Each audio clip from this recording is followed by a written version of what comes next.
So speaking of Sergio Agüero, 33 years old, retires after 18 years at the top flight. 1 goal in 5 appearances for Barcelona. He does it in El Clasico. It was a bit odd watching that press conference at Barcelona because obviously it just should have been at Man City as if he had signed for 6 more months. But obviously you don't know what happens there. He could have scored 10 to 15, 20 goals for Barcelona. Who knows this year? Well, 20 is a bit much, but he could have scored 10 to 15 this year with how desperate Barca were for anyone to play the number 9 with Fati out. It's possible, but the question that I think we're asking, and Barcelev, one of the other co-hosts, did bring this up to me on Twitter. I didn't respond to him on Twitter, unfairly, Levon, who's probably listening. He fairly questioned when I said that Agüero was in the pantheon of Zlatan and Rooney and Ronaldo and Messi, and that really did get me thinking, though, about Agüero and his legacy, right? He obviously is not a legend for Barcelona. He played 5 appearances.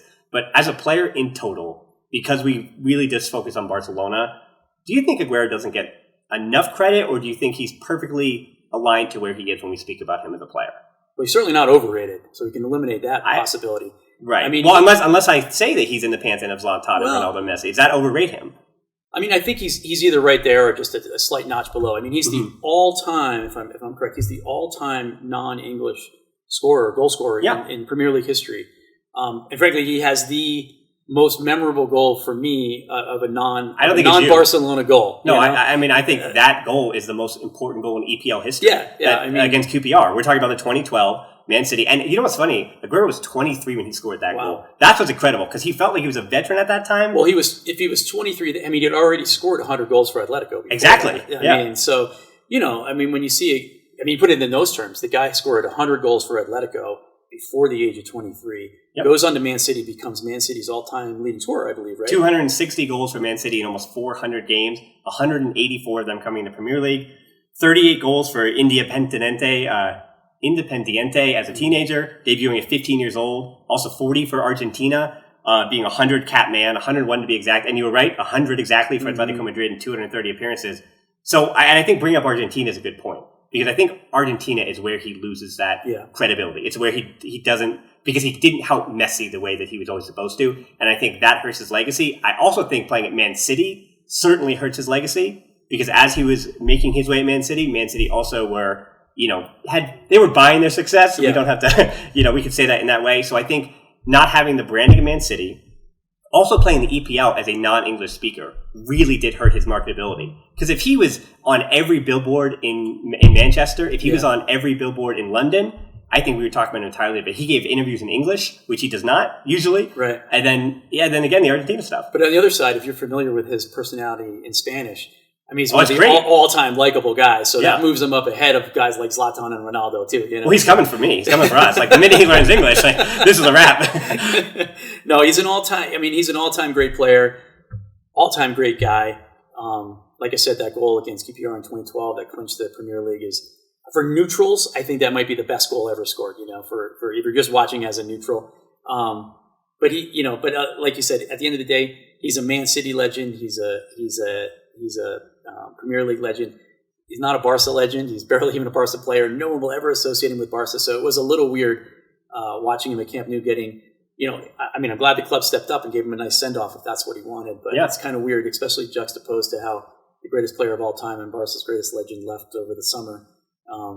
But Agüero's, I wish him well. He's, like I said, he's an all-timer and an all-time great guy. I do have some more stats for you here, even. He has the best minutes per goal ratio of any player with at least 10 goals in EPL. He scored every 108 minutes.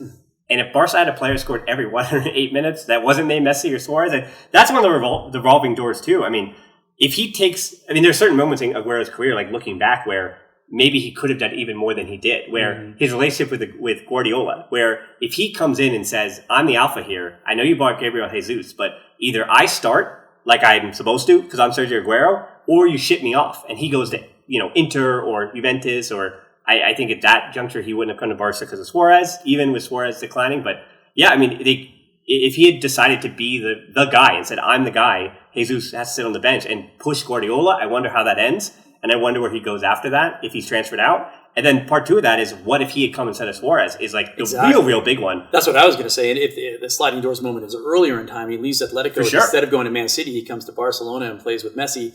Suarez never comes in that instance, but who knows where that goes, and that's an interesting thing to contemplate as well. Because don't take anything away from Suarez in that equation. Like, for Agüero to have been what Suarez was, you'd have to be the third all-time winning goal scorer at FC Barcelona. You had been the highest scoring trident of an attacking trio in history, and you would have had to win a treble. Yeah. You would also had to not defend for the last 2 years when you were at the club and not press very often. But Agüero also doesn't press very much either. Agüero hasn't pressed for almost 4 years. I mean, and that is why Guardiola kind of told him to accept the role as kind of a bench player, and last year was kind of a lost year because he was injured. But 33, you feel like he did have a little more to give, but his legacy is still pretty good. And it's I think the tough thing then too is to figure out where he fits. I agree. And, with both Levon pushing, and as you've said too, that no, he's not Zlatan, he's not Messi, no one is Messi and Ronaldo, but he's not Zlatan even. I don't think he's in that. I don't even think he's Didier Drogba. But he's certainly above Lukaku. As we continue to make these lists, right? He's way above Immobile. He is the step down for Lewandowski. And they're actually almost a similar age. But he was never at his point a Lewandowski. Right. The Lewandowski actually, even at Dortmund, maybe a little bit slow to being that the international icon because he's Polish and plays for Dortmund. I think it actually hurts Lewandowski in that order. Yeah. But so where do we put Agüero? Do we put him with Diego Forlan? But he seems better than him. And I just... Right, every name I say, it's all situational, right? Because you have guys like Lewandowski. Lewandowski's a great player, but he plays in the perfect team for him. Of course. And you put Agüero in that team. I don't know. Maybe he scores a lot more goals than he scored for Man City. Man City is spreading goals around. Yeah. So I don't know. Comparing players like this, for me, Messi's on top, and everybody else is just in a jumble. So for sure. But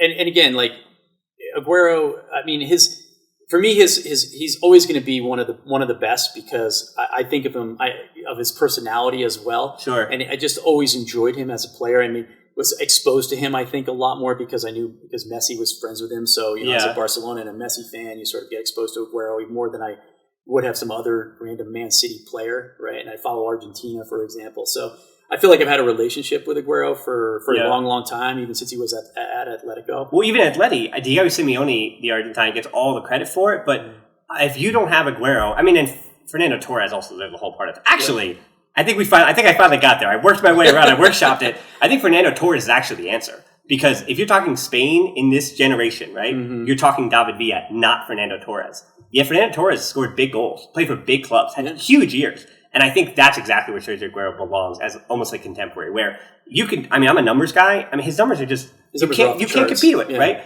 He didn't score the same goals that Henry did, but he also did. He scored 5 goals in one game. He scored more hat-tricks than Alan Shearer. I think he has more hat-tricks than anyone in Premier League Premier League history. Yeah, he beat Alan Shearer's 11. Yeah. He has 12. So the numbers tell you that Agüero, this guy puts the ball in the back of the net like almost anybody else, but he didn't do it the way Thierry Henry did it, right? That's why I love Thierry Henry, because he did it the way Thierry Henry did it. And so I think, in all those instances where even Eric Cantona, where you talk about him for Manchester United, and whether it was the trophies or even kicking somebody, it's just on the field it wound up being so much more. And Agüero was just kind of, he was a messy light in terms of even his personality on the field, where, he barked a little bit, but he wasn't, he never got in enough trouble, but he also was always bickering a little bit, right? He always had a little bit he always had a little personality. Yeah, a little bit of edge to him. So, we're going to have to say goodbye to Agüero, unfortunately. And I think the last, how we wrap up the Agüero segment is saying, what does that mean for Barca? Yeah. Well, that means a registration spot in January, and that means some salary, as you would mention, that his salary is probably going to be pretty much paid for through insurance. Yeah, it's interesting with Agüero, and I think this is part of just who he is and his legacy. There are 3 possibilities for Barca at this point, or Agüero with Barca. He could have, and he was certainly well within his rights to see how this went, right? Maybe in a month or 2, maybe he gets a different diagnosis or things look different. He could have stayed throughout the year. He could have collected his salary, while sitting in the stands, right? He could have retired like he did, and Barca gets back. I think it's been reported that he's given up next year's part of his salary completely, and then this year it's going to be some reduced amount, probably a settlement, probably paid by insurance. And then the third possibility, of course, was he gets healthy and he comes back and he scores 12 goals for Barca the rest of the way in a resurgent Barca's fight for the top 4. I just think we all knew that was a very unlikely scenario, even before the heart issue. I mean, for myself, I never quite embraced Agüero as a Barcelona player as much as I love him, because I just never expected after his injury-riddled season last year and coming in injured this year and sort of barely getting back on the field that he was going to stay healthy and produce goals for us. I also think there's something to the fact that he came to play with Messi, and once Messi left, that did kind of put a dark cloud on Agüero's existence of being there. Yeah. Where the guy you came to play with is not here. Your friend, one of your best friends is not here, not around to play with. I think Agüero was leaving in the summer even under the best of circumstances. So not to be crass about it, but it's actually a good thing for Barcelona that he retired, as opposed to what the other likely scenario is, which is just sits around and collects salary, a la Gareth Bale or other players that we've seen. Or Barca players, actually. Some Barca players in the past. Or current, And unfortunately, some of those guys they're not even in the stands, they're on the bench, but they're offering just about as much. But anyway, I also think that reflects well on Sergio Agüero, that he's always had integrity. He's always been a stand-up guy. And I think he's not the kind of guy who's going to just sit back and just collect money. Yeah, I mean, and he's not going anywhere. I mean, he's going to be involved in television. He's going to be involved. I mean, the move in theory back to Spain, getting involved in their media once again. I mean, his Twitch stream is the stream to be on. I mean, that and PK, those two. I mean, so he'll continue on. I don't think he'll have an affiliation with Barca per se, but he will be a figure for a while, in media, and it'll be cool to see. So we say goodbye to a legend of the game, if not a legend of FC Barcelona. Just unfortunately a footnote, but I mean, the one goal in El Clasico, we can look back and, it was not a big win or anything. It was the one goal we scored for Barcelona.